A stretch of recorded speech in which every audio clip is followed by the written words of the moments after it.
Olá, pessoal! Hoje no nosso canal, a nossa aula de bioquímica vai falar de um assunto muito importante, sobre os aminoácidos e as proteínas. Então, antes da gente começar a nossa aula de hoje, eu vou fazer 3 perguntas. O que são aminoácidos? Qual a sua importância? E o que são proteínas?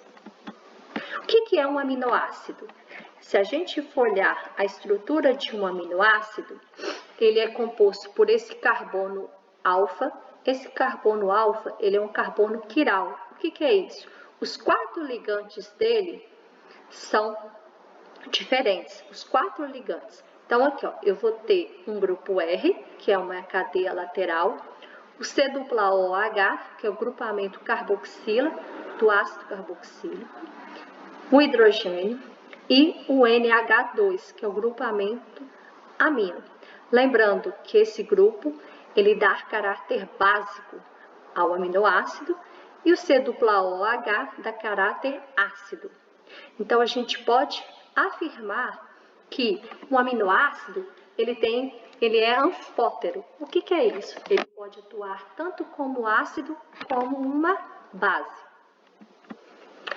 O aminoácido, essa cadeia R lateral, ela é geralmente uma das 20 diferentes cadeias laterais. Por que isso? Porque estão presentes na natureza 20 tipos de aminoácidos, que vai diferenciar a sua estrutura química, essa parte R aqui.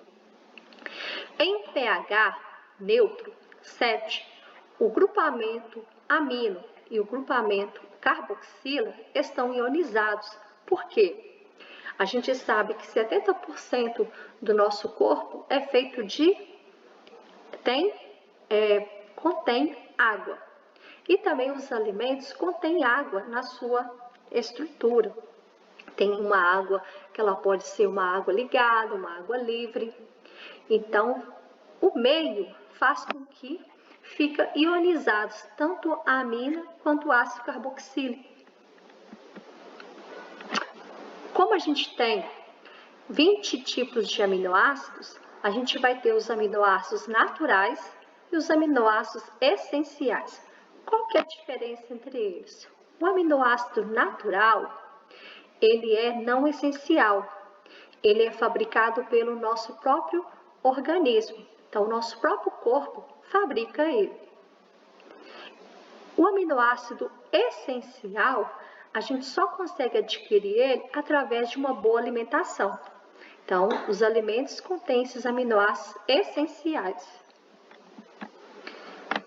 Agora, eu vou mostrar para vocês a família dos aminoácidos. Os mais comuns, a gente vai ter os grupos R, que são carregados positivamente. Então, aqui a gente tem um exemplo da lisina, arginina e histidina. Então, eles são carregados aqui, ó, positivamente. Os grupos R carregados negativamente, eu vou ter o aspartato e o glutamato. Os grupos R aromáticos têm a presença do anel aromático. Aí eu vou ter aqui, ó, o exemplo do triptofano, tirosina e fenilalanina. Os grupos R apolares, alifáticos, ou seja, eles são hidrofóbicos, eles têm fobia pela água, essa parte aqui, porque não interage com a água, tá? Interage só com solventes apolares, essa região aqui, ó. Então, a gente vai ter alanina, prolina, valina, metionina, isoleucina e leucina. Os grupos R polares não carregados interagem muito facilmente com a água. Por quê? Eu vou ter aqui, ó, a serina, que tem a hidroxila, a treonina tem uma hidroxila, a cisteína, eu tenho aqui um enxofre, asparagina, eu tenho C-ONH2, eu vou ter um grupo funcional amida, a glutamina, eu também vou ter aqui um grupo funcional amida. E o que são essas ligações peptídicas? Então, os aminoácidos, eles vão se ligar. Quando eles se ligam, eles formam uma ligação chamada ligação peptídica. Então, aqui, ó, um exemplo. Eu tenho esse aminoácido 1 e tenho esse aminoácido 2. Onde que vai ocorrer a ligação? O C-OH, ele vai reagir com o grupo amina do outro aminoácido, do segundo. Aqui a gente tem os reagentes e depois da seta a gente vai ter os produtos. Então, o grupo carboxila reage com o grupo amina, formando então o grupo funcional amida, tá? Lembrando que para essa reação acontecer, essa ligação covalente entre o C-OH, entre o carbono e a hidroxila, ela é quebrada, libera hidroxila para o meio. A ligação covalente entre nitrogênio e hidrogênio é quebrada, liberando o hidrogênio para o meio. OH- e H+, libera para o meio água. Então, toda vez que um aminoácido se ligar ao outro, eles liberam água para o meio. E o carbono, ele ficou, então, instável, tanto o carbono quanto o nitrogênio. O carbono ficou com carga positiva, tá? E o nitrogênio aqui ficou com carga negativa. Ambos sofrem forças de atração, porque as cargas opostas elas vão se atraírem, e eu tenho aqui C-ONH. Lembrando que a ligação peptídica é entre o carbono e o nitrogênio. Então, aqui eu tenho um outro exemplo mostrando uma cadeia principal polipeptídica, onde eu tenho aqui as cadeias laterais, que é aqueles grupos R, tá? Aqui, ó, C-ON. Então, eu tenho aqui, ó, uma amida, outra amida, e essa ligação entre carbono e nitrogênio é uma ligação peptídica, uma ligação covalente forte, tá?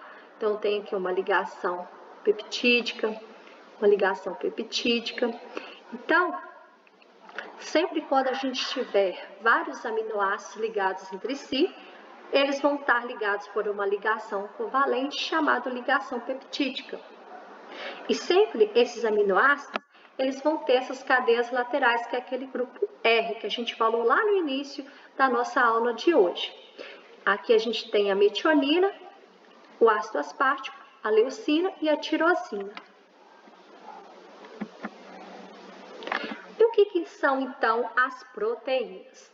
São longos polímeros de aminoácidos unidos por ligações peptídicas e são sempre representados com essa região N-terminal à esquerda, tá? Porque essa região aqui, amino N-terminal, é o grupo amina, tá? Aqui a gente tem uma ligação peptídica, aqui a gente vai ter uma outra ligação peptídica e essa região aqui, ó, a região da carboxila ou C-terminal, tá?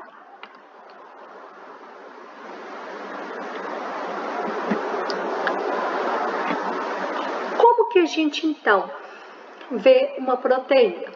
A proteína, se ela é vários aminoácidos ligados entre si, a gente pode ter uma estrutura primária, onde eu tenho aqui, ó, vários aminoácidos ligados entre si, de uma forma linear. Dessa estrutura primária, ela pode ser convertida em estrutura secundária, onde que ela tem aqui uma dupla hélice, tá? Começou a formar aqui a hélice. Dessa estrutura secundária, eu posso ter uma estrutura terciária, onde eu tenho uma cadeia polipeptídica, e uma estrutura quaternária, que aqui no caso a gente tem 1, 2, 3, 4. A gente tem 4 estruturas terciárias ligadas entre si por interações intermoleculares. O que é uma estrutura, então, primária? A própria cadeia peptídica, ela é formada por uma sequência de aminoácidos que podem ser iguais ou diferentes entre si. Então, se a gente imaginar uma sequência aqui de A mais B, que liga a C, que liga a A, que liga D, ela está ligada de uma forma linear. Já a estrutura secundária, ela é como eu pegasse a estrutura primária e ela começasse a sofrer uma enrolação. O que é isso? Ela enrola, podendo ser de uma forma espiral ou também chamada de uma mola helicoidal. Então aqui, ó, essas linhas tracejadas, elas vão representar para a gente as interações intermoleculares presentes nos aminoácidos dessa cadeia proteica. Então aqui, ó, a gente tem uma alfa helicoidal. A gente pode ver aqui, ó, que entre elas, o que mantém elas nesse formato? São as interações intermoleculares. Essas interações intermoleculares, nesse caso aqui, ó, é a ligação de hidrogênio, onde eu tenho aqui, ó, o hidrogênio ligado ao oxigênio. Então, essas interações ocorrem entre moléculas e é uma interação mais fraca se eu comparar com uma ligação covalente. É uma interação mais fraca entre essas ligações peptídicas. Então, aqui, ó, mostra que nessa alfa-helicoidal a gente pode ter também essas cadeias laterais. Então, aqui mostra a posição das cadeias laterais. A estrutura secundária, uma outra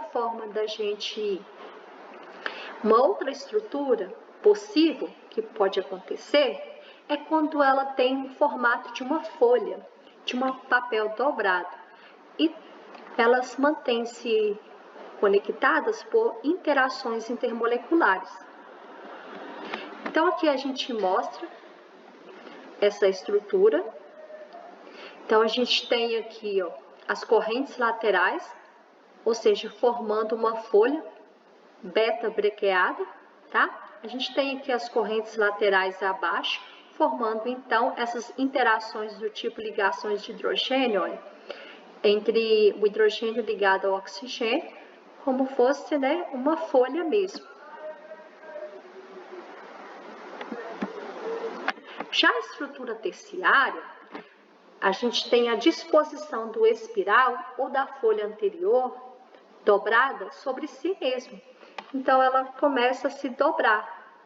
E como que ela se dobra? Por interações intermoleculares.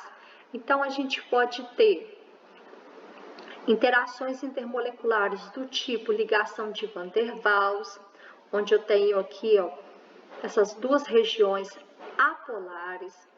Eu posso ter ligação de hidrogênio, onde eu tenho aqui, ó, o hidrogênio ligado ao grupo amina. Então, posso ter ligações de hidrogênio. Posso ter interações tipo íon dipolo, onde eu tenho aqui, ó, essa interação entre o N+ e o C-, eles estão tendo uma interação íon dipolo, uma interação eletrostática, porque aqui eu tenho uma carga positiva e uma carga negativa.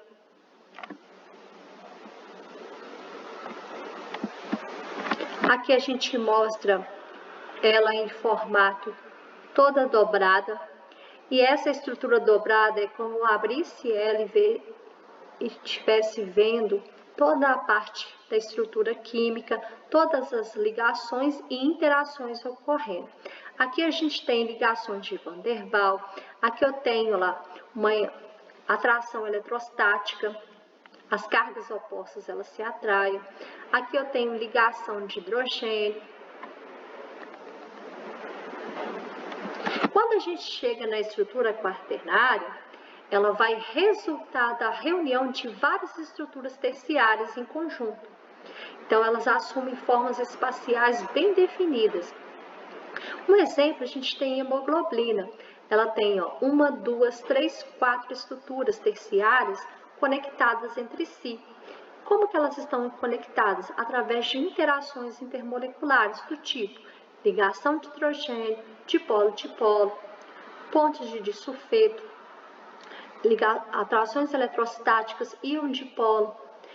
E além de tudo, a hemoglobina, ela tem o ferro, o metal.